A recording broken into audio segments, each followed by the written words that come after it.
तो कहानी की शुरुआत में हमें दिखाया जाता है कि सूरज धीरे धीरे पृथ्वी के पास आ रहा है, जिस वजह से पृथ्वी के सभी इलाकों में आग और सूखा फैलने लगा है। इसलिए जल्दी ही साइंटिस्ट पृथ्वी पर आने वाली सोलर क्राइसिस के खतरे के बारे में पूरी दुनिया में अनाउंस करने लगते हैं, जिसमें वो सभी को बताते हैं कि अगर सूरज इसी स्पीड से आगे बढ़ता रहा तो सूरज 100 सालों में पृथ्वी को अपने बीच समा के खत्म कर देगा और 300 सालों बाद वो पूरे सौर मंडल को ही खत्म कर देगा। इसलिए पृथ्वी को बचाने के लिए UEG यानी यूनाइटेड अर्थ गवर्नमेंट मूविंग माउंटेन नाम के एक प्रोजेक्ट पर काम करने का फैसला करती है। इस प्रोजेक्ट के अकॉर्डिंग साइंटिस्ट काफी सारे बड़े बड़े इंजन्स बनाकर पृथ्वी के अलग अलग हिस्सों में इंस्टॉल कर देंगे, जिसकी मदद से पृथ्वी को सौर मंडल से बाहर ले जाकर बचा लिया जाएगा। लेकिन इस प्रोजेक्ट में काफी खर्चा होने वाला था, साथ ही खाने पीने के रिसोर्सेज भी दिन प्रतिदिन खत्म होते जा रहे थे, जिस वजह से लोग दंगे और प्रोटेस्ट करने लगे थे। इन प्रोटेस्ट में वो लोग शामिल थे जिन्हें किसी भी अंजाम या खतरों की परवाह नहीं थी, क्योंकि इन लोगों का मानना था कि जो खतरा अभी तक पृथ्वी पर नहीं आया है उसके लिए गवर्नमेंट इतना बड़ा रिस्क लेकर पृथ्वी और मानव जाति को खतरे में डाल रही है। वहीं दूसरी ओर UEG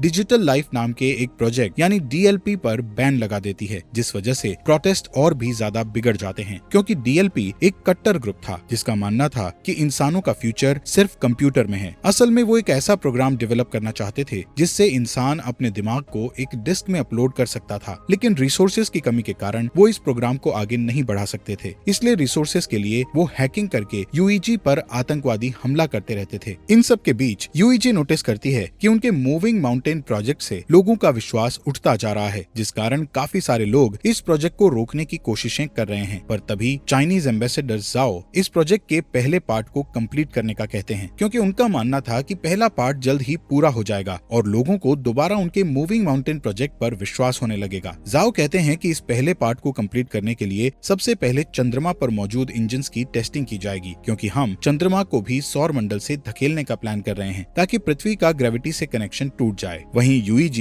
इस टास्क को कंप्लीट करने के लिए कई लोगों को एस्ट्रोनॉट्स के रूप में ट्रेन करने वाली थी, इसलिए वो कुछ सोल्जर्स को बेस पर इकट्ठा करती है, जहां हम लियू नाम के एक पायलट को देखते हैं। तभी लियू देखता है कि बेस प्रोटेस्टर्स से घिरा हुआ है और गार्ड्स उन्हें रोकने की कोशिश कर रहे हैं। उसी वक्त एक प्रोटेस्टर बेस के अंदर घुस आता है, पर हैन नाम की लड़की उस आदमी को मारकर नीचे गिरा देती है। ये देखकर लियू हैन से काफी इंप्रेस होता है और उसके साथ जिंदगी गुजारने के सपने देखने लगता है। इसके बाद सभी ट्रेनीज को एक एलिवेटर में बैठकर अंतरिक्ष में भेज दिया जाता है, क्योंकि उनका पहला टेस्ट अंतरिक्ष में होने वाला था। ये अभी तक का सबसे ऊंचा एलिवेटर था। इस एलिवेटर के ऊपर जाने की स्पीड इतनी तेज थी कि कुछ ट्रेनीज बेहोश हो जाते हैं, जिस कारण वो उस स्टेशन को भी नहीं देख पाते जो कि मूविंग माउंटेन प्रोजेक्ट के लिए बनाया जा रहा था। यहाँ सभी ट्रेनीज को फाइटिंग स्किल्स सिखाते हुए फायर आर्म्स का यूज करना सिखाया जाता है। इसके अलावा उन्हें बार बार एलिवेटर से ट्रेवल करवाया जाता है ताकि उन्हें फ्यूचर में एलिवेटर से ट्रेवल करने में किसी भी तरह की परेशानी का सामना ना करना पड़े। साथ ही सभी का मेडिकल टेस्ट करके उन्हें डेली एक्सरसाइज करवाई जाती है। इस ट्रेनिंग के दौरान लियू और हैन एक दूसरे को पसंद करने लगते हैं और उन्हें प्यार हो जाता है। फिर एक दिन लियू गार्ड को सिगरेट की घूस देता है और बेस के अंदर एक गुलदस्ता ले आता है, जिसे वो हैन को देते हुए उसे प्रपोज कर देता है। इसी सुबह एस्ट्रोनॉट्स का एक नया बैच वहाँ आता है और एलिवेटर में शामिल हो जाता है। तभी अचानक से बेस में मौजूद ड्रोन्स बाहर आने लगते हैं, जिससे इंजीनियर्स को पता चलता है कि उनका सिस्टम हैक हो गया है। इसी दौरान एलिवेटर अपने शेड्यूल से पहले ऊपर जाने लगते हैं। दूसरी ओर एलिवेटर में शामिल हुए नए एस्ट्रोनॉट्स अपने कपड़े बदलने लगते हैं। तब लियू और हैन नोटिस करते हैं कि नए एस्ट्रोनॉट्स ट्रेनीज के नाम की यूनिफॉर्म पहन रहे हैं, जिससे वो समझ जाते हैं कि वो लोग कोई एस्ट्रोनॉट्स नहीं बल्कि आतंकवादी हैं। यहाँ बेस में सभी ड्रोन्स अटैक करके आग लगाने लगते हैं, जिन्हें रोकने के लिए पायलट उन पर अटैक करते हैं, लेकिन ड्रोन्स पर निशाना नहीं बना सकते थे, क्योंकि साइंटिस्ट ने सिस्टम को इस तरह बनाया था कि वो अपने ड्रोन्स पर अटैक ना कर सके। वहीं ड्रोन्स हैक हो चुके थे, इसलिए वो सिस्टम पर अटैक कर रहे थे। इस तरह अटैक करते हुए ड्रोन्स एक एलिवेटर को नीचे गिरा देते हैं। दूसरी तरफ एलिवेटर में आतंकवादी सभी ट्रेनीज से उनकी ID चुराते हैं और सभी गेट्स को बंद करके ट्रेनीज की कुर्सियों को लॉक कर देते हैं। यहाँ जो भी उन लोगों को रोकने की कोशिश करता है उन्हें बुरी तरह पीटा जाता है। इस एलिवेटर के दूसरे रूम में लियू होता है, जो कि अपनी कुर्सी छोड़ देता है और अपने चश्मे का यूज करके गेट की लॉक स्क्रीन को धूप से जलाकर गेट ओपन कर लेता है। इस गेट की दूसरी साइड जाकर लियू देखता है कि उसका एक साथी बुरी तरह घायल है, क्योंकि आतंकवादियों ने उसे बुरी तरह पीटा था। इसलिए लियू उन आतंकवादियों के पीछे जाता है और उनसे लड़ने लगता है। इस फाइट में एक आतंकवादी ऊंचाई से गिरकर मर जाता है, जिसके बाद लियू एक फायर एक्सटिंग्विशर को लेकर दूसरे आदमी का पीछा करता है। इस बीच वो आतंकवादी चोरी की गई ID से एलिवेटर को स्टेशन तक पहुंचा देता है। ठीक उसी समय ड्रोन उन पर एक मिसाइल से अटैक करते हैं। इस दौरान बेस में साइंटिस्ट 550C नाम के इंटेलिजेंट क्वांटम क्वांटम कंप्यूटर की मदद से सिस्टम को हैकर से सेफ कर लेते हैं, जिसके तुरंत बाद ड्रोन्स जमीन पर गिरकर ब्लास्ट हो जाते हैं और फिर साइंटिस्ट द्वारा एलिवेटर को वापस नीचे खींच लिया जाता है। यहाँ ल्यू अभी भी उस आतंकवादी से लड़ रहा था। तभी हैन एक मैकेनिकल हाथ की मदद से विंडो को तोड़ती है और ल्यू के पास आकर उस आतंकवादी को मारने में उसकी मदद करती है। इसके बाद हैन गुस्से में ल्यू से दोबारा फ्लावर्स मांगती है, क्योंकि इस फाइट के दौरान उसके सभी फ्लावर्स टूट चुके थे। तभी अचानक से उसका स्टेशन बेस पर गिरने लगता है, क्योंकि उस आतंकवादी ने मरने से पहले डेटोनेटर दबा दिया था। ये स्टेशन बेस पर गिरकर क्रैश हो जाता है, जिससे बेस पर मौजूद बिल्डिंग्स ब्लास्ट हो जाती है और एलिवेटर भी अचानक से जमीन पर गिर जाता है, जिससे सभी ट्रेनीज भी इस एक्सीडेंट के शिकार बन जाते हैं। हालांकि ल्यू और हैन सही सलामत होते हैं। इसी दिन न्यूज पर बताया जाता है कि इस ब्लास्ट में लगभग 3000 लोगों की जान जा चुकी है और 5 से भी ज्यादा लोग घायल हुए हैं। यूईजी के बनाए स्टेशन के क्रैश होने के कारण कई लोगों की जानें गई थी, इसलिए लोग और भी प्रोटेस्ट करने लगते हैं। इस प्रोटेस्ट में आतंकवादी हमले और दंगे भी होते हैं। सभी प्रोटेस्टर गवर्नमेंट से डीएलपी को वापस लेने की मांग कर रहे थे। यहाँ जाओ अपनी असिस्टेंट से उस स्पीच को पढ़ने के लिए कहता है, जिसे उसने यूईजी के प्रोजेक्ट में विश्वास रखने के लिए लिखा था। इसी दौरान जाओ अमेरिकन एम्बेसडर के साथ बातचीत करता है और उनसे प्रोजेक्ट पर काम करने के लिए एक और मौका मांगता है। कुछ हफ्ते बाद क्रायो स्लीपिंग पॉड्स में लोगों को रखकर चंद्रमा पर भेजा जाता है, ताकि वो चंद्रमा पर जाकर इंजन्स पर काम जारी रख सकें। इस बीच हैंग्यू नाम का कंप्यूटर इंजीनियर क्रायो स्लीप से उठता है, जो कि 550A नाम के एआई और उसकी बेटी याया की एक रिकॉर्डिंग को चेक करता है। दरअसल 550A की मदद से ही याया हैंग्यू से बात करती थी। यहाँ पता चलता है कि हैंग्यू पहले डीएलपी के लिए काम करता था, लेकिन 550C तक पहुँचने के लिए वो चंद्रमा पर काम करने आया है। असल में 500C